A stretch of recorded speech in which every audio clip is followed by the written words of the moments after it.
Саламатсыңарбы балдар. Бүгін біз адам жана коом сабагынан онлайн сабак өтөбүз балдар. Сабагыбыздын темасы баарлашуу. Сабагыбыздын максаты окуучулар силер баарлашуу боюнча түшүнүк аласыңар.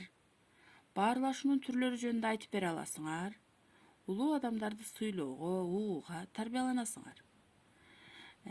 Эгерде биз бүгүн баарлашуу боюнча түшүнүк алсак, баарлашуунун түрлөрү жөнүндө айтып бере алсак, улуу адамдарды сыйлоого, угууга тарбиялансак, сабагыбыздын максатына жеткен болобуз. Баарлашуу деген эмне? Адамдардын бири-бири менен маалымат алуу үчүн түзгөн мамилеси баарлашуу деп аталат. Маалыматты адамдар жөнөкөй үн чыгаруу, сүйлөшүү, жазуу, жаңдашуу, кыймыл-аракети аркылуу билдирет. Адамдардын калыптануусу баардык ишмердүүлүгү баарлашуу аркылуу ишке ашат. Адамдар бири-бири менен баарлашуунун натыйжасында ой-пикирлерин жана сезимдерин билдирет. Баарлашууда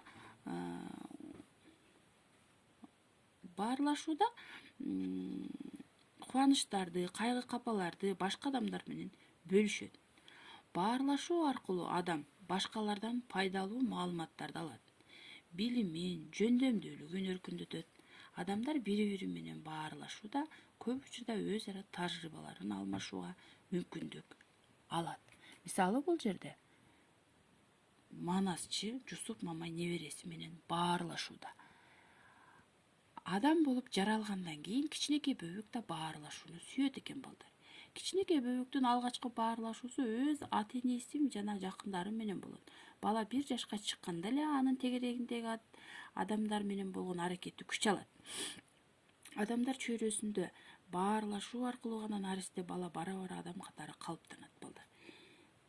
Бул сүрөттү карасаңар болот. Баарлашууда баарыбыз ушинтип төрөлгөнбүз, Бул жерде мына балдар баарлашуу. Андан кийин баарлашуу адамдын чөйрө менен болгон негизги байланыш экенин билдик, балдар. Силер Маугли деген мультикти көргөнсүңөр, балдар. Ошол мультфильмде анда Маугли каршкылардын арасында чоңоюп, жаныбарлар менен жашап, адам катары калыптанганы баяндалат. Бул англиялык жазуучу Киплинг тарабынан ошол ойлоп тапкан экен, Киплинг. Андан кийин 1920-жылы Индиянын токойунан эже-сиңдилерди таап алышканда, улуусу 8-де, кичүүсү 2 жашта болгон. Индиялык психолог Ринт Синг бул кыздарды тарбиялаган. Бирөөсү эрте эле көз жумган, а улуусу 17 жашка чейин өмүр сүргөн. Ал 17 жашка чыкса да аң сезими 4 жаштагы баланыкындай эле болуп калган экен, балдар. Кичинекей бала 5-6 жашка чыкканга чейин адамдар менен баарлашпаса, анда анын аң сезими толук калыптанбай калат, өнүгүүдөн артта калат экен, балдар. Мынакей баарлашуулар болуп атат. Ал эми биз баарлашуунун түрлөрүн айта турган болсок, адамдар бири-бири менен маалымат алмашуу үчүн баарлашаарын биз түшүндүңөр, силер балдар.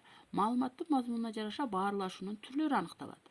Баарлашуунун эң кеңири тараган түрү күнүмдүк баарлашуу деп аталат. Буга үй бүлөдөгү балдардын ата-энеси, бир туугандары, ошондой эле достору менен, жолдоштору менен баарлашуу кирет. Кызматташтык же ишке байланыштуу баарлашуу, мындай баарлашуу мектептерде мугалим менен окуучунун, кызматкер менен жетекчинин ортосундагы баарлашуу кирет, балдар. Ал эми ынандыруу максатында баарлашуу бул турмушта көп кездешет. Бул адам өзүнүн оюн таңуулап,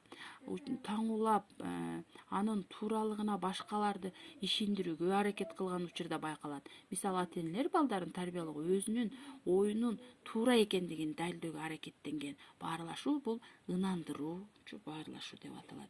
Бул жерде биз байбичелердин баарлашуусун көрүп турабыз. Эми балдар, биз азыр 2 беттүү күндөлүктү неметебиз, усулду колдонобуз. Баарлашуу деген эмне? Бул жерде мен мисал келтирип, бул жагына эрежесин жазып койдум. Силер ушул калгандарына жоопторуңарды 2 беттүү күндөлүккө жазасыңар. Үйгө тапшырма дептериңерге баарлашуунун эрежесин жазасыңар. Баарлашууну толук окуйсуңар. Кошумча окуу үчүн баарлашуу дүйнө тааным каражатты дагы толук окуп келесиңер. Көңүл бурганыңар үчүн чоң рахмат, балдарым.